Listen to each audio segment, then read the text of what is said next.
Halo semuanya, sawadee-krap. Semoga kabar kalian selalu baik-baik aja. Di video kali ini aku akan bahas adalah sumber istimewa yang sebenarnya sudah sering sekali memberikan banyak foto-foto, data-data yang tidak aku tampilkan ya ke YouTubeku.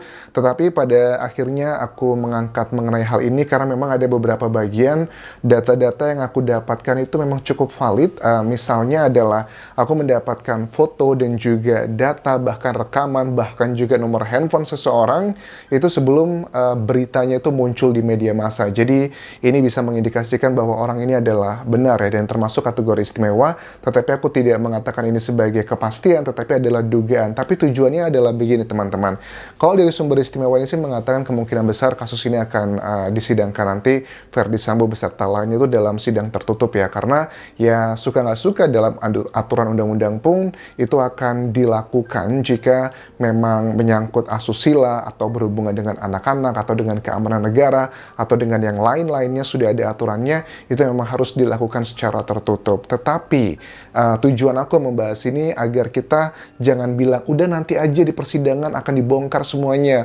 Jangan salah, kita masih ingat ya di sidang kode etik lalu pada saat Verdi Sambo juga disidangkan, awal-awal Verdi Sambo akan muncul, itu kan media massa dalam tanda kutip agak sedikit miskomunikasi dengan penyidik. Karena apa? Maksudnya apa ya? Agak miskomunikasi dengan media massa maksudku, karena sejumlah media massa pada saat itu kan mengatakan bahwa katanya diizinkan untuk meliput, tetapi ternyata disiarkan hanya lewat televisi Polri, itu pun tanpa suara, itu pun juga tidak semua, hanya mungkin beberapa menit saja kemudian diulang-ulang kembali, dan itu tidak menutup kemungkinan akan terjadi pada sidang Verdi Sambo nanti kalau sudah berkasnya lengkap.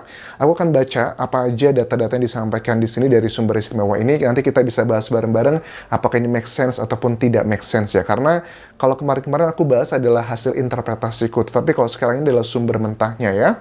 Begini, keterangan yang pertama ya. Ini lewat chat ya, ada beberapa foto tapi nggak bisa aku tampilkan. Foto-fotonya juga ada yang sangat mengindikasikan tertentu, tetapi kata-katanya adalah begini. Susi, ini kuncinya karena dia dengar dan lihat di BAP-nya. Oh ya, di BAP, berita acara pemeriksaan ya, masuk ke kamarnya sama-sama PC dan J, jadi bukan mengendap-endap. Untuk sidang pelecehan ini akan tertutup sidangnya. CCTV di dalam rumah Duren bener-bener gak bisa dibenerin, udah dihancurin sama Baikuni itu. Udah dicoba di cyber, gak bisa dikembalikan. Aku lihat video Anjas yang Anjas bilang kenapa FS pulang duluan setelah anniversary pernikahan.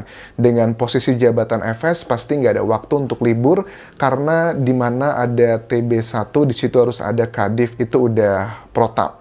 Setelah penembakan itu juga, sorenya FS langsung didampingi TB1 badminton. Nah, di situ FS ditanya sama TB1, kamu ikut nembak tidak? FS jawab siap tidak.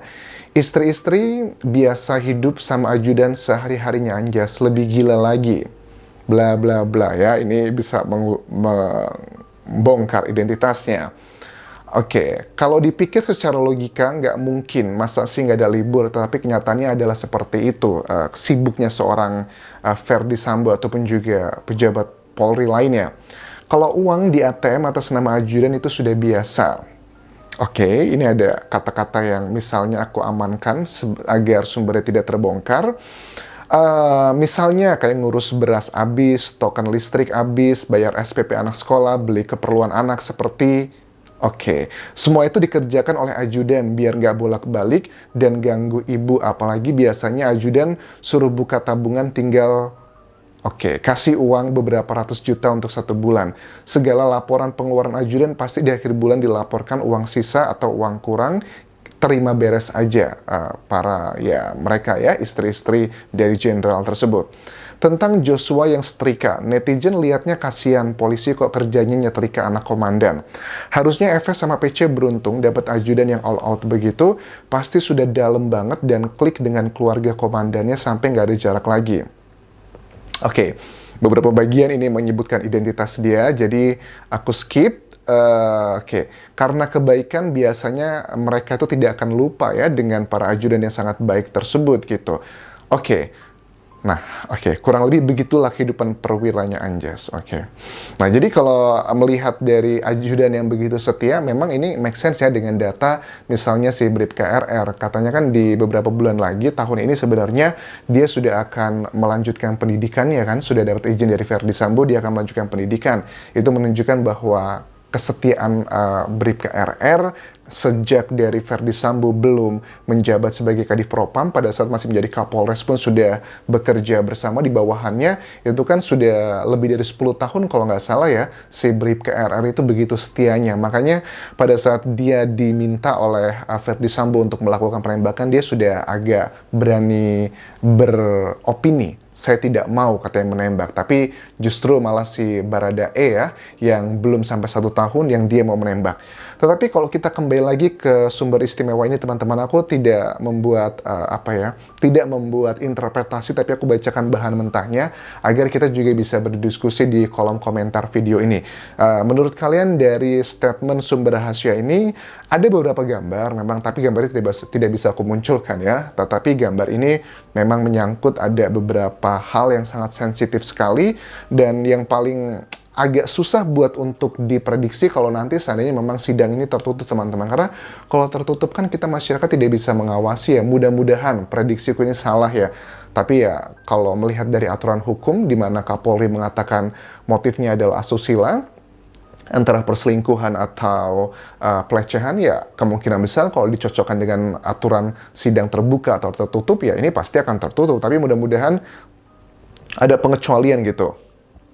Kalau aku lihat dari yang ini tentang motifnya sebenarnya, kalau dari motifnya ini sih, dari statement-statement ini ya dia termasuk yang percaya bahwa ya BAP PC itu dalam ini ada yang baru lagi ya, dalam BAP PC ngaku berhubungan sama Joshua dari Desember, Anjas. Oke. Susi dengar rintihan itu, rintihan making love, bukan hanya mendengar tapi lihat dari sela-sela jendela. Oke, ini adalah dugaan ya teman-teman ya dari sumber istimewa ini.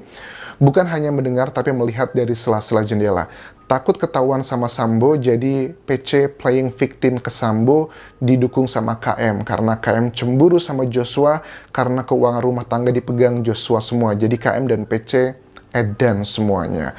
Niatnya KM biar Joshua dipindah atau dipecat dengan jadi ajudan, tapi malah begini. Anak-anaknya Sambo semua sudah di Jakarta, nggak ada yang sekolah lagi, sekolah di TN sudah berhenti semua, kasihan anak-anaknya. Ya, ini adalah beberapa data yang memang sangat make sense sekali dengan perkembangan saat ini, apalagi dengan Susi ini ya teman-teman. Karena Susi juga menurut aku sangat, harusnya juga dia menjadi salah satu yang dilindungi sama LPSK ya, bisa menjadi kunci atau saksi mahkota dari kasus ini. Karena ya kalau dibilang PC ini playing victim, ya dengan data-data yang kita lihat selama ini ya make sense sekali ya. Putri Chandrawati, let's say dengan keterangan dari sumber istimewa ini bahwa PC dan Brigadir Joshua ada hubungan sesuatu spesial.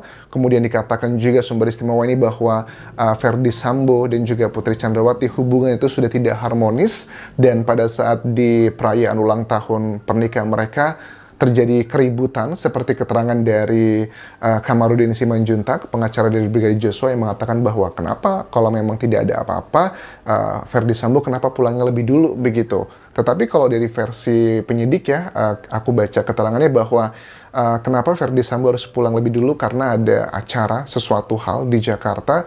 Kemudian si PC, Putri Chandrawati, itu sebenarnya berencana tidak pulang di tanggal 8 ya. Mohon maaf kalau aku selalu aku buat video udah agak malam nih teman-teman ya, karena aku sambil kerja di Phuket ini.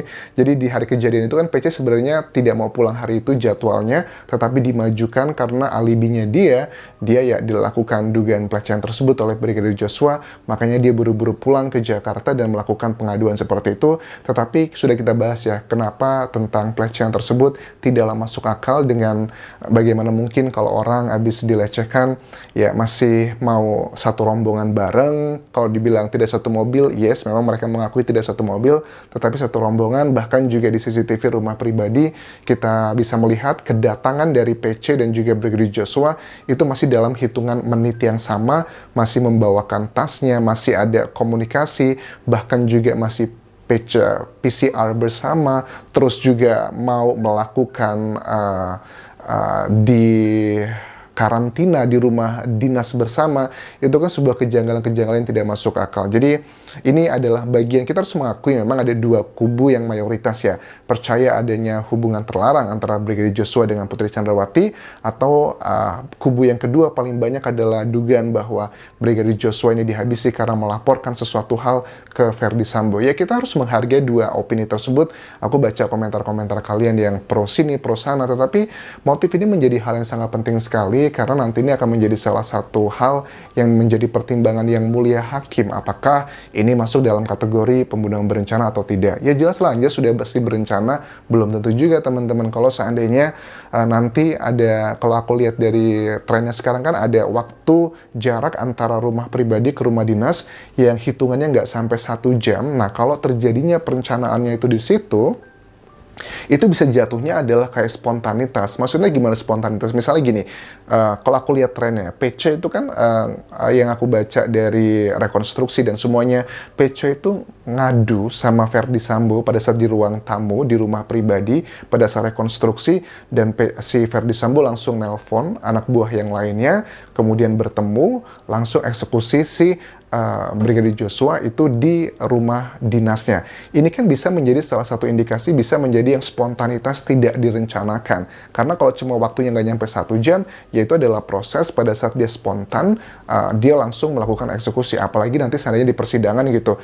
Ya, saya sebenarnya seandainya nih Verdi Sambo memberikan alibi bahwa saya tidak bermaksud untuk menghabisi si Brigadir Joshua. Saya cuma mau memberi dia pelajaran saja secara fisik, tetapi saya nggak bisa mengontrol emosi, lantas saya kelabasan. Ini juga bisa menjadi poin yang meringankan dia nanti, dan ujungnya adalah ke pembunuhan yang tidak berencana. Kalau pembunuhan tidak berencana itu hukumannya sekitar 15 tahun penjara ya, belum nanti dipotong remisi ini tiap tahun, remisi itu, bahkan juga ada aturan terbaru kan ya, kalau nggak salah, yang aku nggak tahu aturannya, kalau kayak kasus korupsi kemarin kan beberapa koruptor dibebaskan, itu katanya kalau sudah menjalani hukumannya itu 2/3 atau 50-75%, correct me if I'm wrong, sudah menjalani hukuman tersebut, itu sudah bisa dibebaskan kalau mendapatkan surat keterangan berkelakuan baik lah intinya. Well, that's really scary ya buat aku pribadi dengan hukum di Indonesia, kalau ini semua beneran akan terjadi dengan praduga-praduga tersebut. Makanya sekarang ini harusnya kita mencoba memberikan masukan ya ke tim penyidik ataupun juga kejaksaan dan juga pengadilan nanti. Mudah-mudahan sidangnya itu adalah sidang terbuka, karena yang dipertaruhkan sekarang ini nggak cuma masalah tentang keadilan untuk Brigadir Joshua, tapi juga untuk nama baik penegak hukum di Indonesia, mulai dari polisi, kejaksaan, bahkan juga sampai hakim. Karena kalau ini nanti ada sesuatu hal yang sifatnya kok nggak sesuai dengan harapan masyarakat, atau ya kita tahulah kan namanya hukum itu bukan mengikuti harapan masyarakat, tetapi melihat pasal-pasalnya apa, kemudian dicocokkan dengan actionnya, itu adalah persidangan kan ya, untuk mencari keadilan. Tetapi ya suka nggak suka kita juga harus melihat poin yang lainnya. Kalau ini tertutup, ini nanti akan menimbulkan rasa kecurigaan masyarakat, jangan-jangan ada apa begitu. Jangan sampai sidangnya kayak sidang kode etik kan ya. Aku tahu sih sidang kode etik memang pada umumnya adalah tertutup, tetapi case-nya dengan ini harusnya bisa dipakai untuk mengembalikan nama baik kepolisian lagi dengan diberikan secara terbuka sidangnya seperti itu. Kita lihat nanti perkembangannya seperti apa. Terima kasih sudah menonton. Sekali lagi, ini adalah sumber istimewa ini. Aku juga masih belum yakin 100%, makanya aku bacakan secara mentah buat teman-teman.